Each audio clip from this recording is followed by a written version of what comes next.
ब्रह्मास्त्र एक ऐसी मूवी थी जिसका यूनिक कॉन्सेप्ट और वीएफएक्स लोगों को काफ़ी पसंद आया था।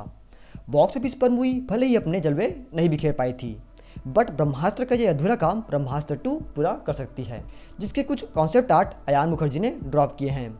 और इन्हीं कॉन्सेप्ट आर्ट के जरिए मेरी ब्रह्मास्त्र 2 के लिए कुछ थ्योरीज हैं जो कि मैं आपके साथ शेयर करूँगा। बट उससे पहले अब बात कर लेते हैं उस मूवी के रिलीज डेट के बारे में, जिसके प्रीक्वल मूवी के गाने, डायलॉग और झुकेगा नहीं वाला आइकॉनिक पोस्ट लोगों के जहन में बस गए हैं। यस, मैं बात कर रहा हूँ पुष्पा द रूल की, जो पुष्पा द राइज का सीक्वल है। बेसिकली पुष्पा 1 जो 2021 में रिलीज हुई थी और सुपर हिट भी। और इस मूवी के एंड में मूवी के सेकंड पार्ट को भी अनाउंस कर दिया गया था, जिसकी रिलीज डेट अब जाके फाइनल हुई है। पुष्पा 2 द रूल रिलीज होने वाली है 15 अगस्त 2024 को, आज से लगभग 1 साल बाद, जो पुष्पा फैंस के लिए अच्छी के साथ साथ आश्चर्य की बात भी है, क्योंकि पुष्पा के रिलीज के बाद से ही पुष्पा 2 पर काम चालू हो गया था। इनफैक्ट ये न्यूज़ भी निकल के सामने आई थी कि पुष्पा 2 2023 के शुरुआती महीनों में ही रिलीज की जाने वाली है, बट ऐसा हुआ नहीं।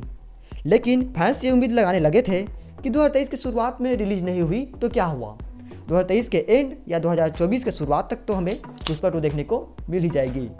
बट उनकी ये उम्मीद भी टूट गई, क्योंकि पुष्पा 2 2024 के मिड में रिलीज होने वाली है। पता नहीं मेकर्स ने इसे इतना डिले क्यों कर दिया है। अब हम वापस आते हैं ब्रह्मास्त्र 2 की फैन थ्योरी पर, जो कि मैंने इन कॉन्सेप्ट आर्ट के जरिए बनाई है, जिसमें देव किसी बड़े इविल मॉन्स्टर को मारने चला है। स्टोरी एक्सप्लेनेशन करने से पहले पार्ट 1 की कुछ बातें मैं रिवाइज करवा देता हूँ, जो कि इस फिक्शनल थ्योरी के लिए जरूरी है। जैसे ब्रह्मास्त्र पार्ट 1 में देव को पूरी तरीके से इविल बताया गया था। इनफैक्ट देव ही पार्ट 1 का मेन विलन था, लेकिन मेरी इस थ्योरी के अकॉर्डिंग देव मेन विलन नहीं होने वाला है, जिसको मैं आपको लॉजिकली एक्सप्लेन करता हूँ। हमारी स्टोरी शुरू होती है गुरुकुल से, जहाँ में दिखाया जाता है कि देव किसी इविल मॉन्स्टर को मारने जा रहा है। इस फाइट में देव और मॉन्स्टर के बीच कड़ी टक्कर होती है। कभी देव मॉन्स्टर पर हावी पड़ रहा होता है तो कभी मॉन्स्टर देव पर, but at the end Dev monster को हराने में कामयाब होता है, लेकिन पूरी तरीके से नहीं, क्योंकि वह मॉन्स्टर मरने से पहले ही अपने सोल मिस आत्मा को दूसरी बॉडी में ट्रांसफर कर देगा।